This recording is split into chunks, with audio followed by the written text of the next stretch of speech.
Hello friends, welcome to yet another session on essay perspectives. The topic for today is unless we have well educated people, we are vulnerable on national security. Without much ado, let's start. As always, I have a personal request, friends. My third edition of my book Ethics and Integrity and Aptitude has unfortunately been pirated. Pirated copies are of very low print and paper quality. I urge all of you to buy original. Original books can be bought from the seller Arvind India on Flipkart and from the seller Affordable on Amazon. Thank you. Friends, before we start any essay, as always, we need to conceptualize this essay as being made of various components and subcomponents.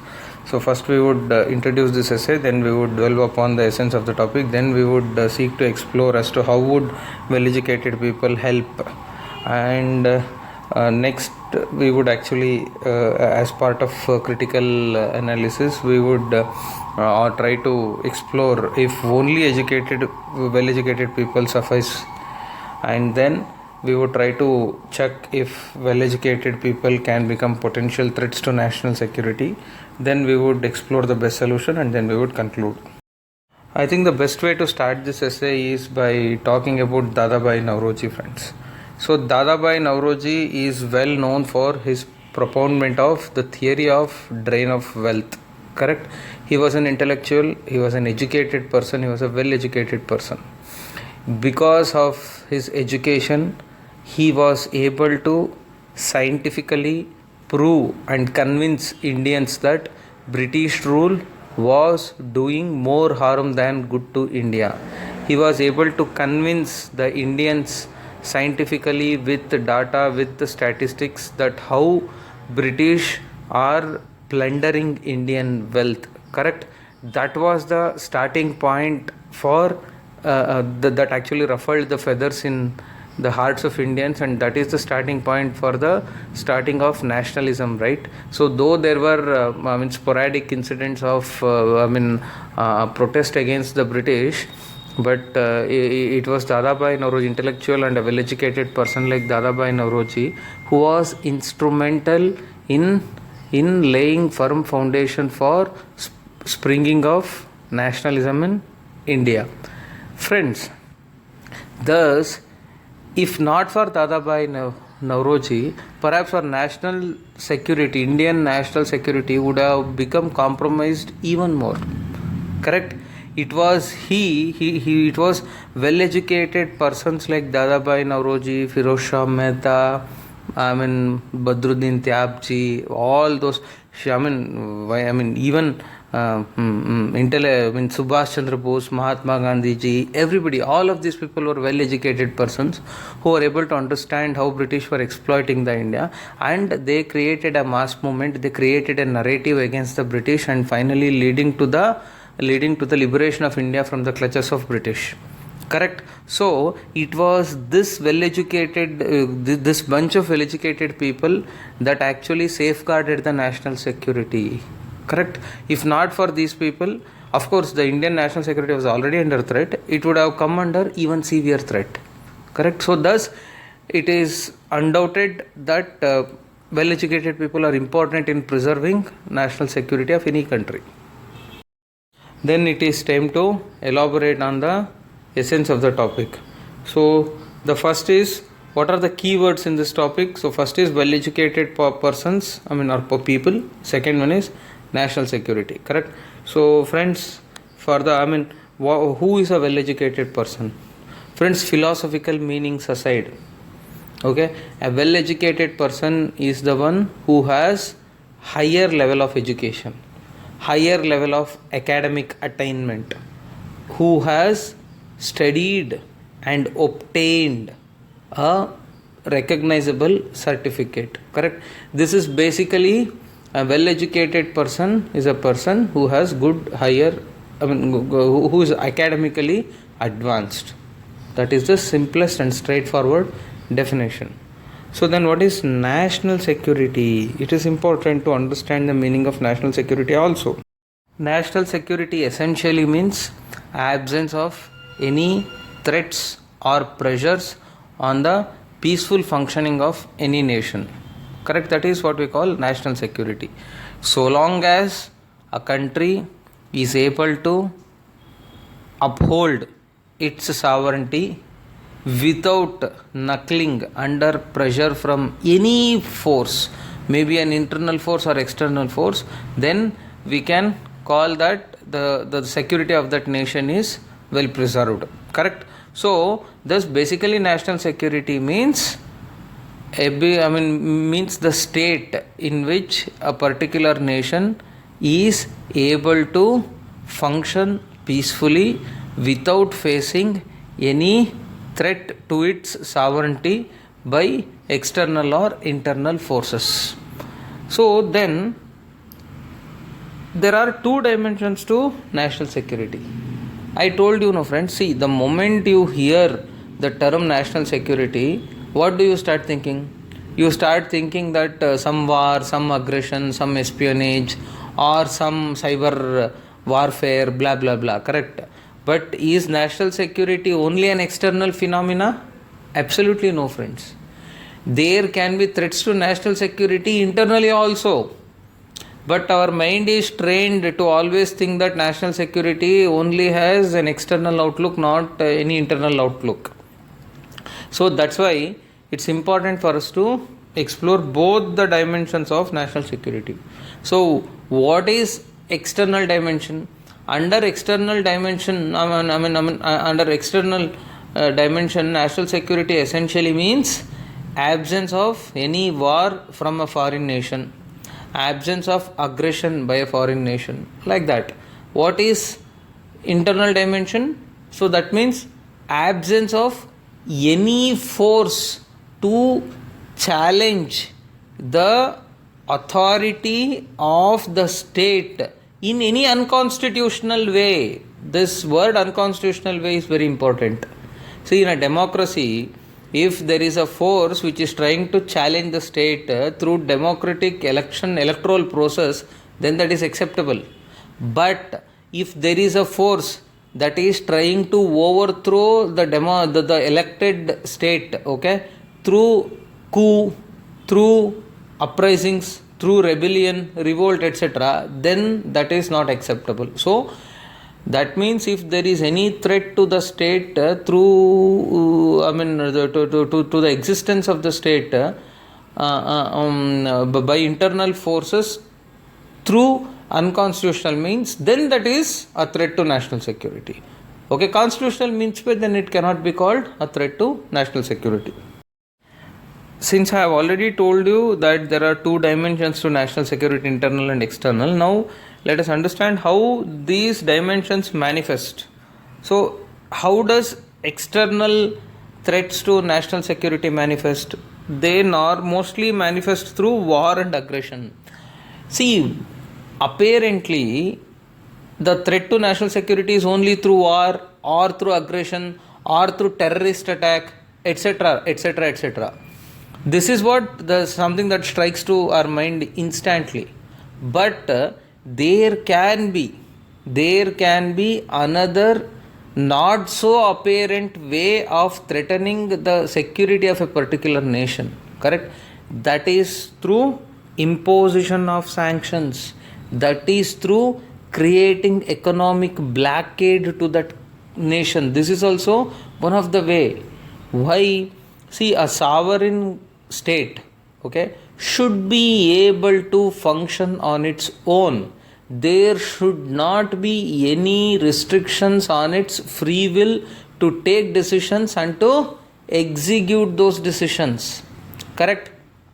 In such scenarios, if there are restrictions imposed by external factors on its free will, free functioning, then that can also be called threat to national security. Suppose a particular nation has borrowed from IMF or IBRD, whatever. If that that external agency has the mandate to dictate the policies of this constitutionally elected state, then that is also a threat to national security. This is extremely important.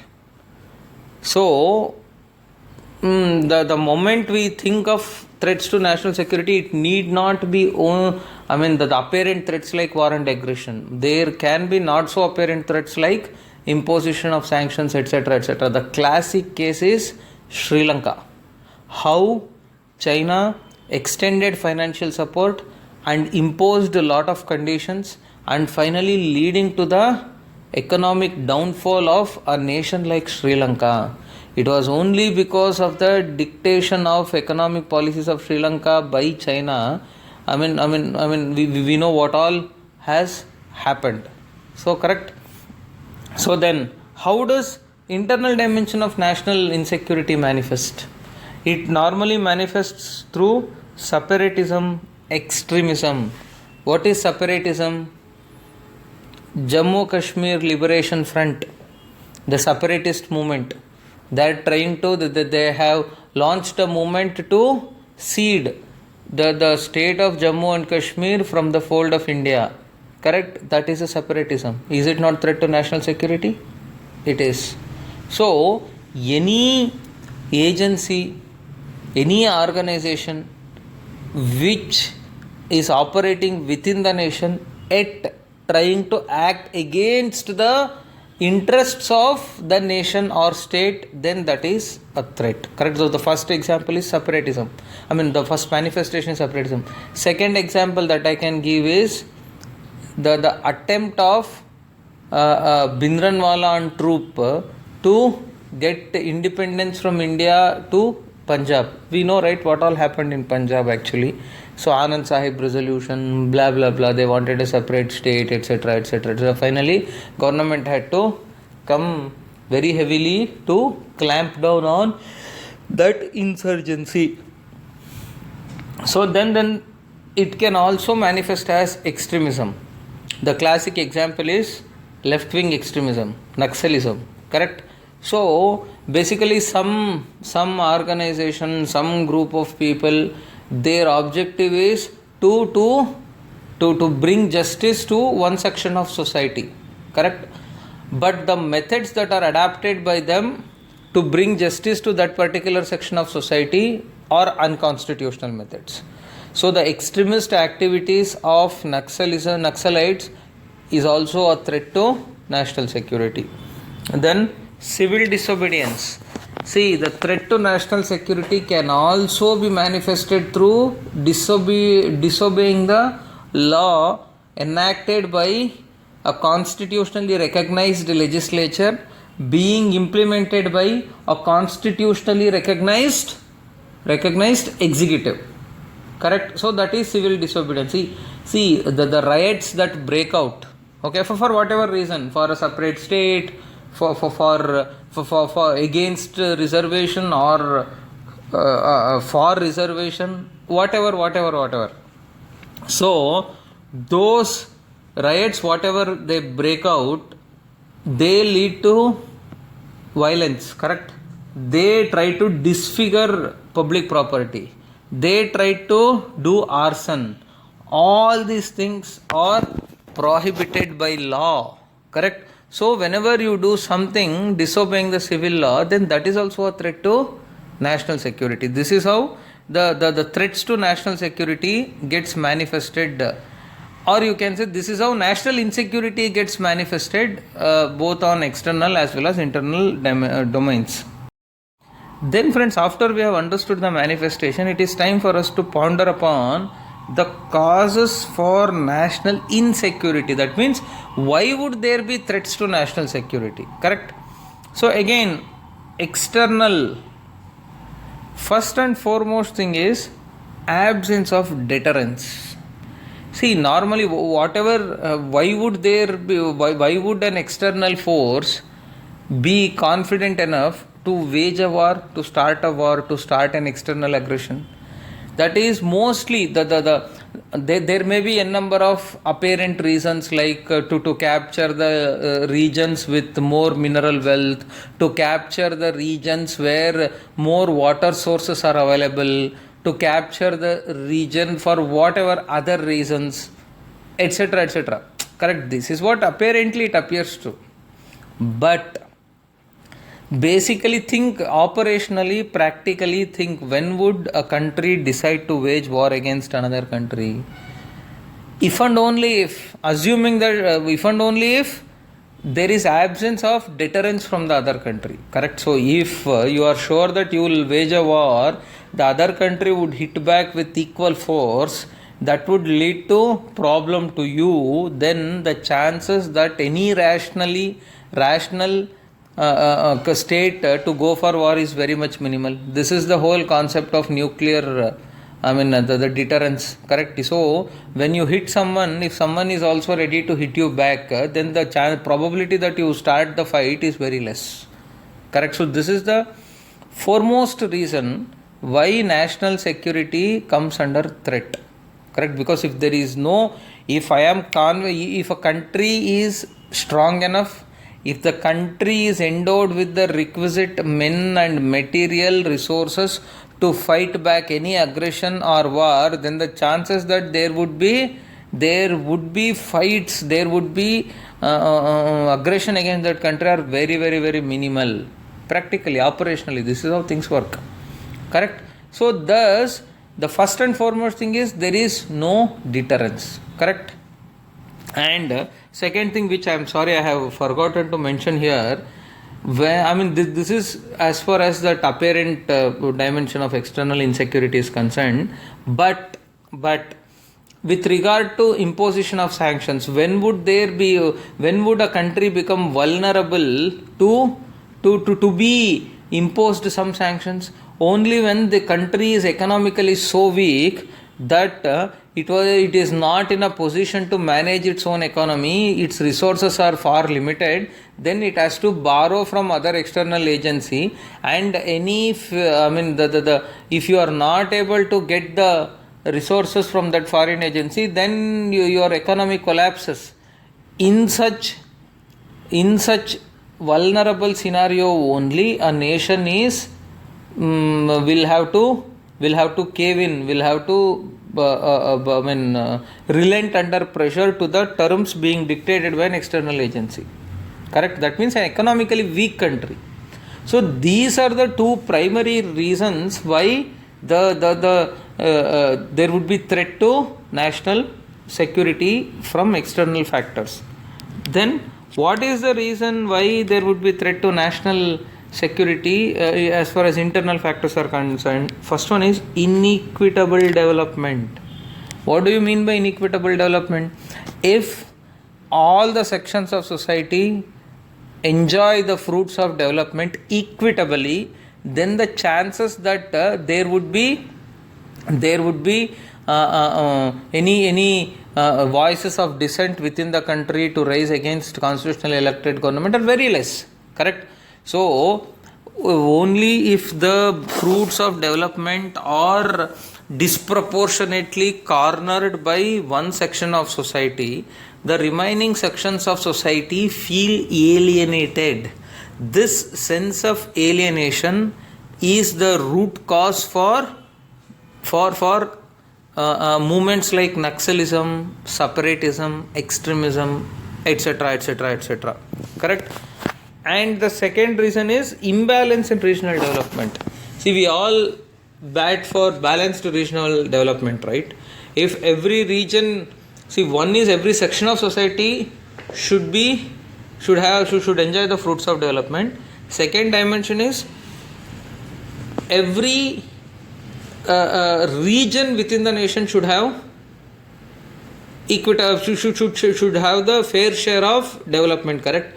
If one region has more, if there is huge development in one region, and if there is any region which is diametrically opposite to that region in terms of development, then the region with least development would have the sense of alienation, correct? See, this is the whole reason for movement for separate states within the country, correct? So the classic example is Andhra and Telangana. So the Telangana region was far less developed than the other rest of Andhra. So there was sense of alienation. Of course, there are other reasons also, but prima facie, This imbalance in the regional development is one reason why there was so much force for separate state. Correct? Then, friends, there is one cause, that can threaten both, the external and internal dimensions of national security. That is this political ambitions of a few leaders. It is very important. Whatever I told you would hold good only if the persons calling shots, only if the leaders of the state are rational enough to take rational decisions. If the leaders are intoxicated by some doctrines, intoxicated by some ideologies, or intoxicated by aggrandizement. No, not aggrandizement, sorry, that is not the right word. Intoxicated by, let us say, the urge for more power, whatever it is. So if such persons are tend to make decisions, then their decisions are mostly not rooted in any rational thinking or based on any facts. So then finally, in such a scenario, even a country, a leader may be willing to wage a war against another country, knowing very well that the other country is more equipped, more competent than his or her own in winning over. Correct? So thus, all these aspects aside, there are political ambitions of a few leaders can very well threaten both internal and external dimensions of national security.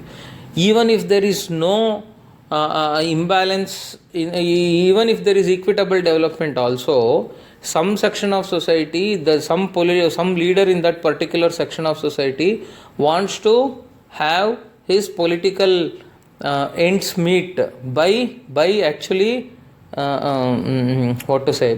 creating a divide between these two communities. So he would start building a narrative stating that his particular community has always faced injustice through the government policies. So this narrative he would try to inject and infuse in the minds of every person in his or her own community. So finally this would become a public opinion of that community. So then finally that community, it would actually artificially start feeling the sense of alienation, and actually just because this one charismatic leader wanted to enjoy some political power, he created divide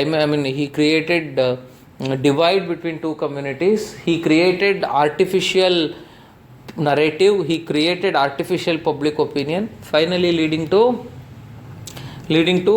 threat to internal security. So that's what I wanted to tell you. After this elaborate discussion on the causes and dimensions of national security, you may be wondering all this while I'm talking only about national security and I'm not at all talking about well-educated people. But now it is time for us to ponder upon. Now we have understood how, what would worsen a nation's security, correct? So now it is important for us to link if well-educated persons would either mitigate the conditions that would worsen a nation's security or otherwise. So we have to ponder upon the same. So the first thing is, whenever you have well-educated populace, then there would be technological dependence. Friends, this is extremely important. Friends, if you know, or if you can, during Cold War, USA, USSR were at loggerheads. All of us are aware, right?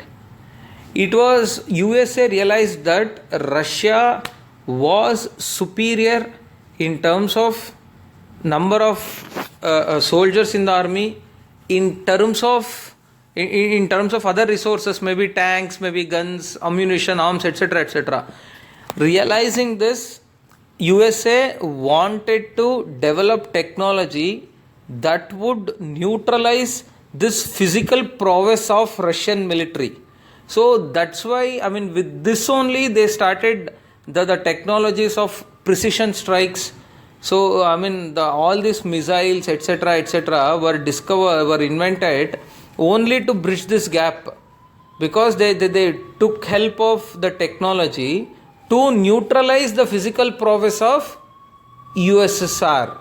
Correct? There may be 100 members, but one missile can easily demolish 100 persons. Correct? So they were trying to come up with a technology that would be able to launch attacks from a distant remote location, and that would hit the target with as much accuracy as possible. So basically this guided missile systems or whatever America came up with was only because of this. Then this technology, don't you think this technological superiority was achieved only because of the well-educated people that America had. Correct? So thus well-educated people technologically make a country superior and would actually reduce the threats to its national security. Correct? So, and also friends, I just want to give you one more hypothetical example. Let us say a country wants to develop some defense mission. Okay, but the country does not have the requisite technological know-how in terms of supercomputer or whatever. Correct? Then if the country tries to source that technology from some other country, what if that country would put some bugs into it and would try to do some surveillance, etc. Finally, or what if that country would sell some substandard technology? We really don't know, right? So only it is well-educated people who would be able to make a country technologically independent. This technological independence is the strongest weapon that any country have against any adversaries. Next, skills and knowledge bring income. Friends, don't you think so? If a country has well-educated people, these well-educated people, the services of these well-educated people can be used to bring more income to the country. Correct? You have more engineers, you have more doctors. So there would be medical tourism. Let us take the example of doctors. So if the country is known for the best quality healthcare, then people from all across the globe would come to this country to get themselves treated for all the ailments, which may not, which those countries may not have any facilities to treat or doctors to treat finally. So thus this knowledge and skills actually bring more income. That income would make a country economically strong. That that more income can be used to strengthen a country's military, to strengthen a country's missile systems, to strengthen a country in every way, so that it becomes so strong that other countries would have to think more than once to attack this country. Correct? So then, ready forex source. Friends, actually, when do you think a country would lose its economic independence? Only when it goes to borrow from external agencies. Why would it need to borrow from external agencies? Because it needs forex reserves to basically balance of payments crisis is what I am trying to tell you. It needs forex reserves to meet its import obligations, but when it doesn't have the requisite forex reserves, it has to go borrow from some external agency. As simple as that. Then how would well-educated people help you tide over this balance of payments crisis? That is because most of these well-educated people, they would go abroad and they would start doing businesses abroad, they would start delivering their services abroad, and they would have wealth accumulated even outside the country. So thus those NRIs, thus those non-resident citizens can plow back their money. That forex reserve is extremely crucial in tiding over any balance of payments crisis. Correct, friends? Friends, if I recall correctly, I think in 1980s or so, when the country had to borrow under Mrs. Indira Gandhi madam's regime, when the country had to, initially the country had to borrow about $5 trillion or 5 billion SDRs, I guess. I am not able to recollect the exact figure, from IMF. Then there was huge hue and cry across the country that because those were socialist days, right? So there was huge hue and cry that the country was being pledged by this government to IMF, blah blah blah blah, etc. Then of course it's a different story that the Indian economy grew well and finally India was able to repay the loan in time. In fact, it did not even withdraw the last installment that was sanctioned. It just cleared and the country came out very strong. That's a different story.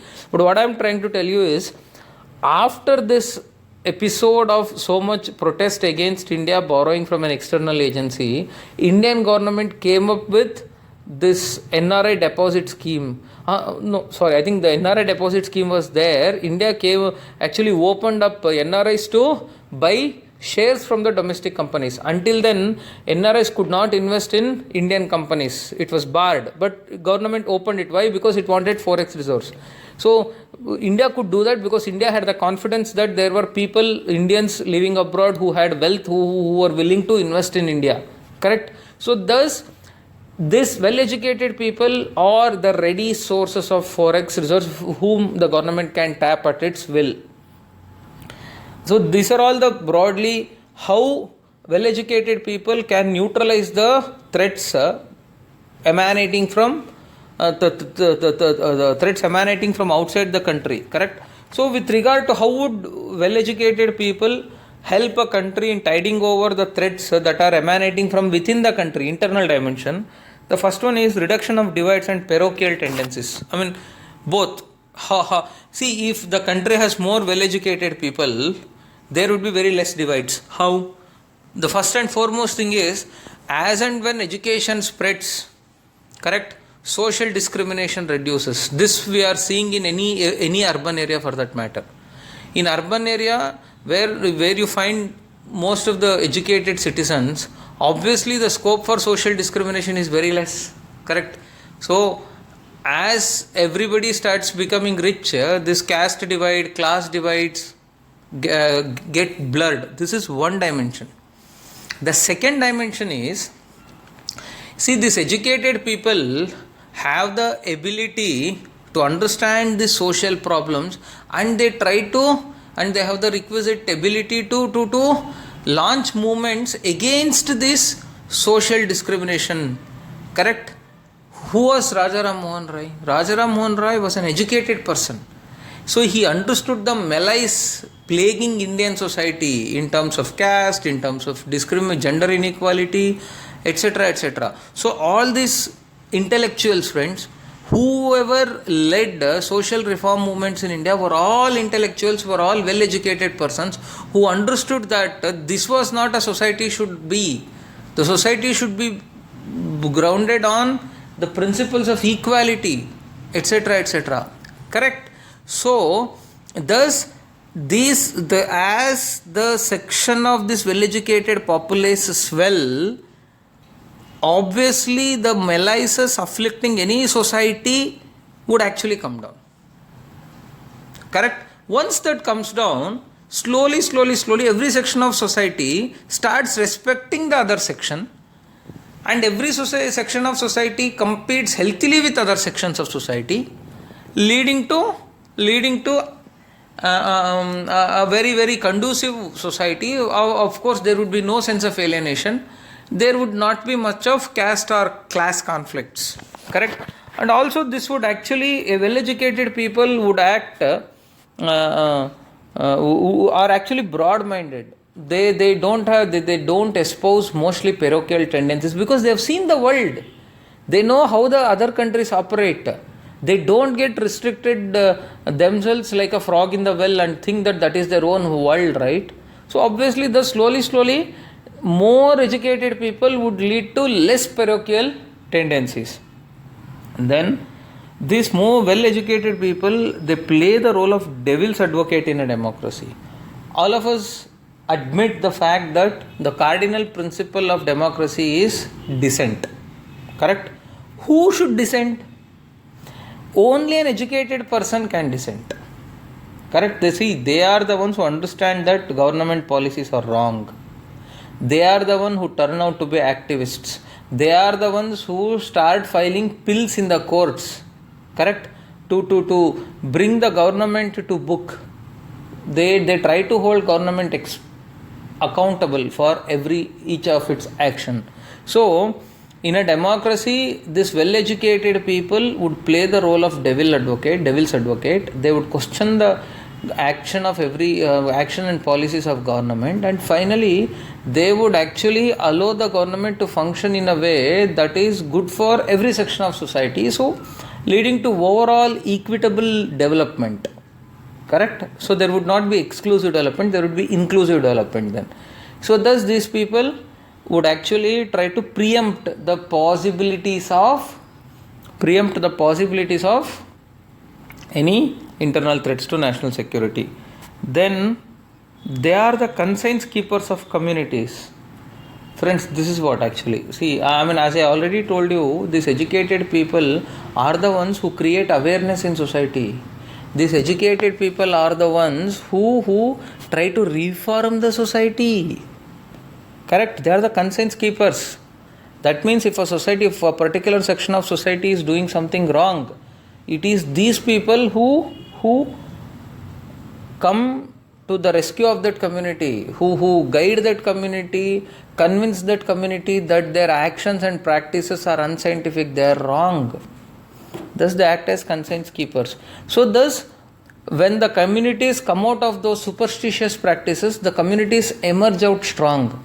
Those communities don't act as a potential fertile ground for this extremist or someone else to come and divert those communities for antisocial activities. Correct? So then last thing is, friends, all these things aside, okay, I told you what are all the factors that would threaten a nation's security. Then I told you how these educated persons can neutralize or mitigate such threats. Correct? So all these hold good so long as this national security discussion happens on a rational platform. Correct? If every action and policy are guided by rational considerations, then these things hold good. But can these educated people preempt any actions of fanatic political leaders? No. It's difficult. Not always possible. There may be, thus, a well-educated people can strengthen a nation's security, but when their threats emerge from the fanatic ideas of some political leaders, then they cannot preempt the threats. However, they can very well prepare a country to fight those threats successfully, to ward off. They may not be able to ward off the threats, but whenever such threats emerge, they would be able to neutralize the threats hands down. Correct? So thus, the role of well-educated people cannot be overemphasized, so long as preserving the nation's security is concerned. Then friends, of course, I have discussed why well-educated people are important for nation's security. But would only well-educated people suffice? That means, let us say society has only well-educated people. Can you call that society a progressive society? No, right? A society should essentially have. That means what I am trying to tell you is, a society, apart from well-educated people, it should have entrepreneurs. You may wonder, of course, there can be entrepreneurs from amongst well-educated people. There is also a possibility that as the number of educated people increase, the number of entrepreneurs also may increase. I am not denying that fact. But what I am just trying to tell you is, mere well-educated people would not serve the purpose. A well-educated people should be complemented by people with entrepreneurial spirit. Correct? See, a person may not be highly educated, but if that person can start a small scale industry in town and leading to the development of the town. Correct? So we are all aware that to become an entrepreneur, education need not be the prerequisite. So a country which has more entrepreneurial spirit has harbors more potential to become economically vibrant. That potential once translates into more of exports, less of imports. That potential would lead to more forex reserves. that potential would lead to overall economic prosperity. Correct? That economic prosperity is the rock, would be so rock solid that no other country can come and tinker with this. Second, there should be warriors and spies also, right? What I am trying to tell you is, if everyone is a general, if everyone is a commander, who would fight on the ground? Correct? So that means common men, spies, etc., people with brain power are not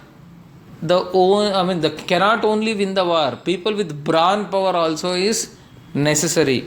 Then you need social reformers also. Sometimes an educated person would not be able to reform the society the way an uneducated person does also. That means educated person has the conception, but that educated person may not be accepted by the community. In such a scenario, if any person within the community understands the ideals propagated by this educated person, then that person would be able to turn the community around. So to give a simple example, let us say an educated person is batting for a movement against alcoholism, realizing that alcoholism is leading to lot of poverty in the rural areas and etc. Then if an educated person comes and tells villagers that you should not drink, you should not take yourself to alcoholism, then perhaps people may not agree to them because they think that fellow is an outsider. Let us say if there are some influence makers, some leaders within the village who understand that concept and who start take up the onerous task of converting these people, then it becomes easier because they are accepted in the community. Their word carries more value. Correct? So this mere educated people, no. Then charismatic political leaders. You need people, you need leaders whose words, whose deeds, whose actions should galvanize a community, should actually shock a community or should shake a community into change. Correct? So thus, well-educated people accompanied by entrepreneurs, warriors, spies, social reformers, charismatic political leaders can only efficiently safeguard a nation's security rather than well-educated people alone. Then friends, all this while we have discussed, we have vehemently advocated for well-educated people. But does that mean, is everything so much rosy about well-educated people? The answer is no. There can be a scenario, see, this is like a double-edged sword. Well-educated people are like a double-edged sword. They are filled with energy, they are filled with ability, whether they would use their ability and knowledge for noble causes or ignoble causes makes a lot of difference. If a very intelligent person turns a criminal, it becomes very difficult for police to catch him also. That all of us are aware. So thus, if a well-educated person becomes a terrorist, then the national security also gets compromised. It is good to have a well-educated person, but a well-educated person with evil mind, a well-educated person with absolute no ethics in him would actually do more harm than good. All of us are aware that even Osama bin Laden was a highly educated engineer, correct? But he did not use his knowledge for his education for noble causes. He ended up killing people. So it is important that well-educated people should be guided or conditioned by something. Correct?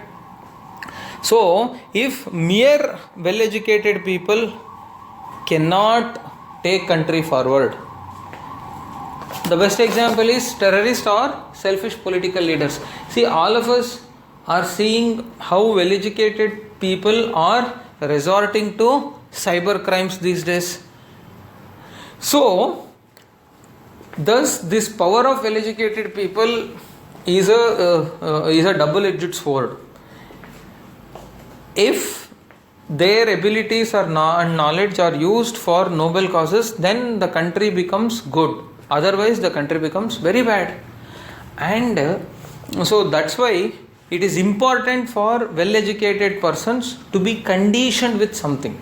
Correct? So thus, well-educated people conditioned with dash would actually safeguard the country's national security. What is that conditioning needed? Let us see. Thus, friends, we are all now convinced that well-educated people are important, but they need to be conditioned with something. Conditioned with ethics. Ethical people with humanity are more important than only educated people. Okay, that means if an educated person is ethical, if an educated person has empathy, humanity, then he can do greater things. Similarly, you need educated persons, people who are broad-minded. That means they should not be selfish. Their actions should be for a greater cause rather than selfish cause. The best example that I can give is all these engineers, all these hackers, etc., who indulge in this cyber phishing, other cyber crimes actually. So they are using their intelligence, they are using their knowledge for fulfilling their selfish gains, but at what cost? At the cost of innocent persons at the cost of innocent persons, right? So you try to cheat a person, innocent person, and try to swindle his money, correct? So that persons, those persons cannot help. Then you need people with long-term orientation. That means if an educated person does not have this long-term perspective, then he would try to resort to short-term actions, or he would mobilize the people to fight for a short-term, to fight for actions that would bear fruits in the short term, but would not be helpful in the long run. Okay. So thus, after all this discussion, now it is time for conclusion, friends. After this elaborate discussion, all of us are convinced that well-educated people can safeguard a nation's security. However, the nation's security can get better safeguarded if the efforts of well-educated people are conditioned or guided by the principles of ethics, humanity, long-term orientation, broad-mindedness. Also, the nation's security would be better safeguarded if the efforts of well-educated people conditioned with ethics, humanity, broad-mindedness, long-term orientation are complemented by the efforts of entrepreneurs, social reformers, charismatic political leaders, etc. Correct? Hope the session was useful, friends. So okay, we'll meet next week with another session. Thank you.